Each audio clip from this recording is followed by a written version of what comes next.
Bienvenue ici sur la deuxième partie de la review du KAC PW de chez Weti, WWO. Bon, c'est la version OpenBot, je précise au cas. Bon, vous avez vu la vidéo précédente, c'est-à-dire l'extérieur de la réplique. Et ça, on va voir l'intérieur du monstre. Bon, bien sûr, on va vous montrer. Bon, la réplique, bien sûr, on l'a déjà vu. On va enlever tout qui sert à rien et qu'il faut l'enlever pour pouvoir démonter la réplique facilement. C'est-à-dire déjà le chargeur, le silencieux 5 conseils pour prendre moins de place. Voilà. Hop. La poignée, c'est un petit peu simple aussi. Voilà. Bon, le d'autres est bizarre. Ça gêne pas parce qu'il reste dessus. Bon, nous allons faire comme il est vrai. Vous voyez cette goupille là, enfin le gris là, vous appuyez dessus. L'autre côté là, au-dessus du secteur, et se tire, hop, comme ceci. Hop.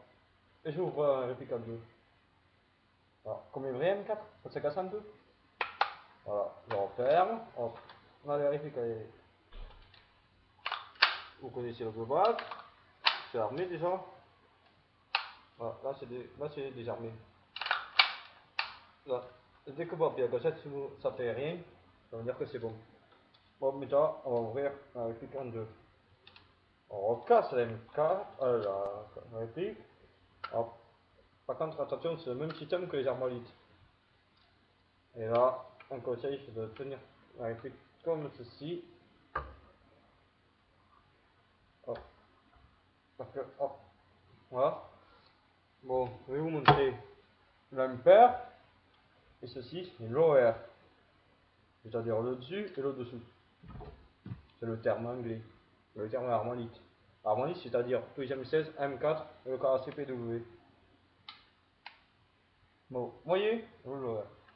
Bon, le canon intérieur, c'est un 603 d'origine ou 604, ça dépend des précisions. Bon, bref, de toute façon, il ne va pas arrêter là-dessus. Je vais mettre un 601 de Ceratec qu'on m'a conseillé, qui est très nickel. Bon, pour gagner encore plus de précision, je joue avec les 030. Enfin, je vais jouer avec les 030.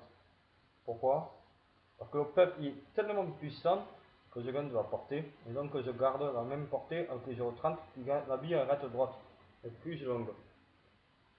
Bon, bref, on s'en fout. La culasse, vous voyez comment ça s'ouvre. Comme ça, vous la verrez depuis le dessous. Hop. Hop. Alors ça, c'est le piston. Enfin le piston, la cage du piston. Le rose là qui est en dessous, c'est la petite pointe là-dedans. Voilà. Voilà, on va les bouger. Après vous voyez le ressort au fond qui se voit pas très bien sur la vidéo. Après, depuis ici, ça m'étonnerait qu'on va le voir. Vous voyez la petite rondelle, là, ici. En fait, on va voir. Bon, vous la voyez pas, c'est pas grave. C'est l'eau qui se règle avec la main facilement, avec les ongles plutôt, c'est plus simple. Bon, après, que dire de plus au peuple? Bon, après, on peut démonter tout pour mettre le kit dans l'ancienne génération ou changer le canon tout. Bon, moi je demande pas, parce qu'elle est nickel comme elle est et je la garde, attendant que j'ai un nouveau canon précision. Bon, maintenant, je vais vous montrer le lower. Bon, le secteur de tir qui a peut-être, grâce au marteau qui est à l'intérieur. Bon, ça c'est le chien, enfin le marteau. C'est ce qui tape sur la valve, qui prend les billes et les gaz. Donc là, il n'est pas armé. D'où vient la cassette. Pour l'armer, quand on tire le levier, si vous voulez, le pistolet il recule et il vient se casser dessus. Hop, il vient pousser ça. Le bumper, c'est un bout de caoutchouc, peut-être ridicule, mais c'est qui amortit le socle de la culasse. Donc si vous l'enlevez, la culasse ça va se taper sur le corps à la base et vous aurez la crosse qui peut se péter, ou la poignée, ou la culasse qui peut s'exploser en deux. C'est une protection très importante. Si vous la perdez, ne tirez jamais avec la réplique. Jamais. Voilà. Bon, les goupilles, vous avez vu, qui tombent jamais. Nickel. Le marteau, vous voyez l'action. Hop. Là, c'est armé. Hop. Après, le bot 4 qui bloque le chargeur quand il est vide. Après, bon, les Mac 4, on ne voit pas très bien que ça bouge. Voilà. Bon, de toute façon, tout le monde sait comment ça marche. Bon, la poignée est vide, creux, bon, forcément. Après, comment dire le plus? Après, le trigger base, tout ça, si vous voulez, on s'en tout écopire. On peut sortir sur le trigger pour réparer, changer les morceaux, tout. Donc, il y a les pièces à alu, inox, à titane, métal classique. Bon, après, il y a plusieurs, ça dépend. À l'acier, on sait plus. Bon, moi, personnellement, à mon avis, ils sont à l'acier classique, donc qui sont suffisamment robustes quand même. Mais pas pour le CO2. Pourquoi? À cause du Opel Bot, c'est-à-dire le blowback. Que le blowback il tape à l'entier, donc il tape encore plus fort, plus sec, et ce qui peut déchirer, pareil comme si j'avais pas le buffer. Donc même avec le buffer, ça va déchirer un peu.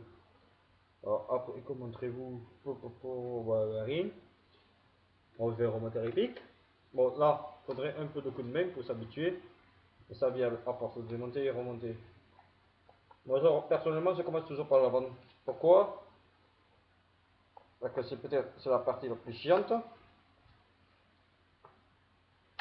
Voilà, là, elle a clenché. Vous voyez? Hop. Et là, il n'y a plus qu'à refermer le cul et fermer la goupille. Armé. Là, je mets. Hop, ça tire. On met je remets la poignée.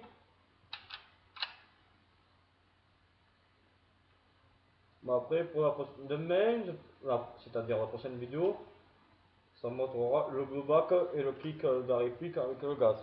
Moi, que j'en ai plus et je vais attendre qu'il arrive demain. Donc, désolé pour ceux qui veulent voir la réplique à l'action. Bon, il y a quelque chose à l'eau, il va dire ouais, s'en fout. Ouais, mais je m'en fous, moi j'aime. Alors, comme il n'y a plus de billes, là elle reste ouverte. Hop, hop, là il n'y a plus de billes. Vous voyez? Là, voilà, j'ai armé. Hop.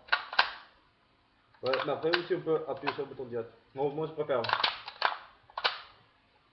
Après, ouais. C'est good trade. Ouais. Bon, mais voilà, que dire de plus. C'était la review de XD de la FMEA. Voilà, pour l'instant, la réplique pour moi se trouve nickel. Bon, il y a quelques petits points noirs. C'est-à-dire, je peux pas utiliser CO2. Bon, le CO2, franchement, c'est trop puissant et quand c'était un EPA, tout. Moi je voulais, mais voilà quoi, ça m'emmerde de le régler. La crosse, ben, comme je vous ai montré sur la vidéo précédente, j'ai l'impression qu'elle va pas tenir en courant. Mais bon, je préfère la regarder pour le kick. Et voilà. Après, bon, il peut y avoir des dégâts, donc il faut bien les entretenir, les chargeurs de temps en temps avec la silicone. Et nettoyer. Graisser un peu certaines parties de réplique. Ça, je vous expliquerai plus tard. Et voilà. Et merci de m'avoir suivi. J'espère que ça peut vous servir dans le futur pour la réplique, l'achat de la réplique ou même l'entretien de la réplique ou même utiliser la réplique. Voilà, je vous remercie. Allez, pour FMEA. Et à la prochaine pour les tiers.